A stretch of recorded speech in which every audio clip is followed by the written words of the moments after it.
AFL trade week is here, so we thought we'd go through some of the worst trades in AFL history.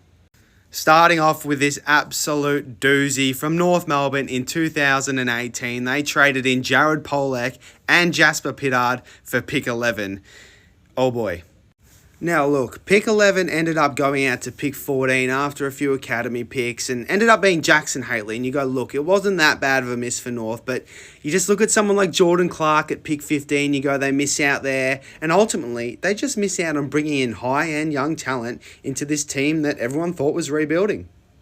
And I say that because 2 years prior to that, in 2016, they delisted all their experienced stars in Brent Harvey, Drew Petrie, Farito Dalsano, and then 2 years later, they go back down the experience well and basically throw out any chance of a rebuild, and I don't think they've been the same since.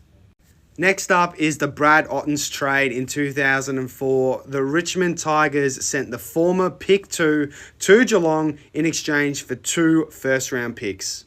Those picks ended up to be Danny Meyer at pick 12 and Adam Patterson at pick 16, and those guys combined didn't play more than 80 games for Richmond.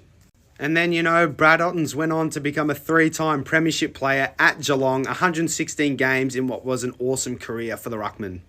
And who could forget the 2009 trade that sent Josh Kennedy, the bloodline of the Hawthorn Hawks, from Hawthorn to Sydney.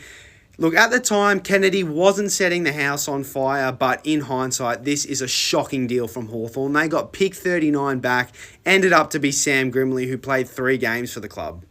And we all know what happened next with Josh Kennedy. He became a premiership player in 2012 against Hawthorn and 3-time All-Australian, club captain, 290 games at the Swans in a decorated career. Absolute legend of the game, and Hawthorn would be spewing themselves. Let me know if you want a part 2 of this series and drop your suggestions for your club's worst ever AFL trade.